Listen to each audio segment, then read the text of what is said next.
Buongiorno tutti quanti e benvenuti in Italian for Beginners.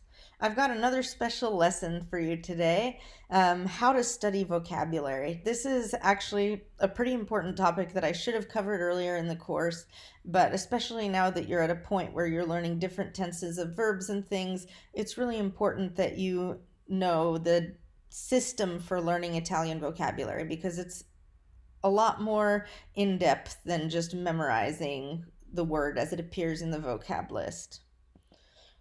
Prima di presentarvi i vocaboli per capitolo 5, volevo discutere un po' del modo giusto per imparare i vocaboli. Non basta memorizzare la forma singolare di un sostantivo o l'infinito di un verbo. Quindi in questo video vi offro dei consigli sullo studio dei vocaboli. So I want to start first by telling you what to learn when you're learning any vocabulary, and then I'll go into specific parts of speech. So, whenever you're learning any new vocabulary, it's important that you also learn how the word is spelled, including in different forms. We've seen in Capitolo Uno, I think it was, that, for example, nouns um, can change spelling slightly in the feminine plural, or for that matter, the masculine plural, in order to preserve a chi or g sound instead of turning the sound into k or g.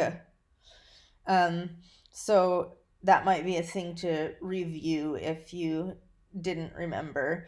You can also look this up in a lot of dictionaries. A lot of dictionaries will tell you the correct plurals.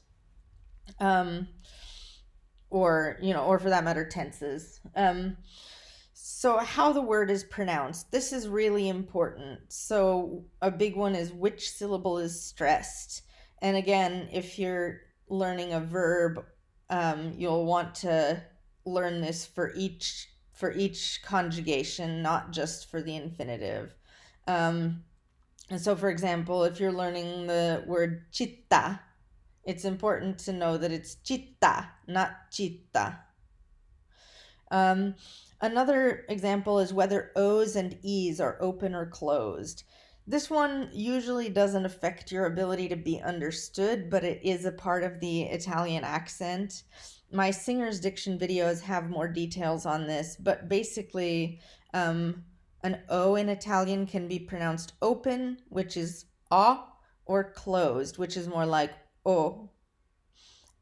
E's also can be open, which is more like and they can also be closed, which is more like e. So those are some subtle differences, and they don't exist in English. So if you have more questions about that, check out my Singer's Diction videos. And another thing that's important when you're learning any vocabulary is whether and how the meaning of the verb differs from its literal English translation.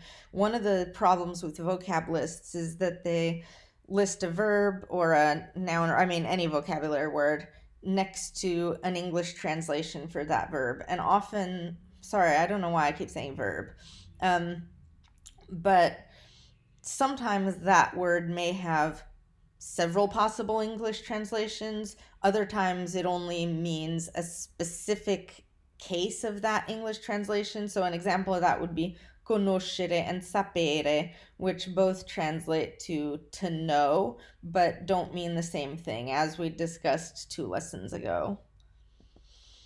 So some specific things when you're learning new verbs. Usually with a new verb, only the infinitive will appear on the vocab list, but there's more that you need to learn. First of all, any irregular forms of the verb. And remember that most ere verbs are irregular in at least some tenses, especially the past participle is usually going to be irregular of an ere verb. So you'll want to make sure to learn that as well. And you can learn that by using a conjugation table. There are books available, or there are tables online. Often regular Italian dictionaries also have this information. Another thing you'll want to learn is the prepositions, if any, that are commonly used with the verb, including any cases where an English verb uses a preposition where Italian doesn't, such as ascoltare, to listen, where we would say to listen to music, but they would say ascoltare della musica, um, ascoltare la radio, so no preposition there. How about learning new nouns? When you're learning new nouns, there are also a few specific things that you need to learn as well. First of all, the gender of the noun, especially if it ends in E, since those can be masculine or feminine, or if it's irregular. So there are a number of nouns with irregular genders, such as la mano, il pianeta, il fine settimana. That one's especially weird since both fine and settimana are feminine, but il fine settimana is masculine. Another thing is the plural of the noun, and plurals can also be irregular. Like l'uomo becomes gli uomini. Nouns that have irregular genders usually also have irregular plurals. So la mano, le mani, il pianeta, I pianeti. Some nouns do change gender in the plural as well. So il braccio, arm, becomes le braccia in the plural, or l'uovo, egg, becomes le uova in the plural. And that means that in the singular, you would use masculine singular adjectives to go with that noun. And in the plural, you would use feminine plural adjectives. So il braccio lungo, long arm, versus le braccia lunghe, long arms. Some nouns can also be either gender, depending on the gender or the person to whom they refer, and those plurals can sometimes be irregular as well. So, il barista or la barista, depending on if the barista is a man or a woman. And this does have irregular plurals as well. So, if it's il barista, if it's a man, then the plural is I baristi. And if it's a woman, then the plural would be le bariste. So it's important to kind of memorize that stuff as well. And another thing is that nouns often come in phrases. So you'll want to learn any common phrases that use the noun. So you might learn a noun like la vasca, which is a tub or a tank. But it's also really useful to learn la vasca da bagno, which is bathtub, or la vasca dei pesci, which is fish tank. So if you see a noun and you want to know how to say something more specific that has to do with that noun or that includes that noun, make sure to learn those as well. Finally, learning new adjectives. When you're learning new adjectives, you'll want to make sure to learn all the genders and numbers of the adjectives, especially if it's irregular. So an example is ottimista, and you'll actually see this pattern with all nouns and adjectives that end in ista. So it's a useful one to just memorize that ista nouns follow this pattern, and so do ista adjectives.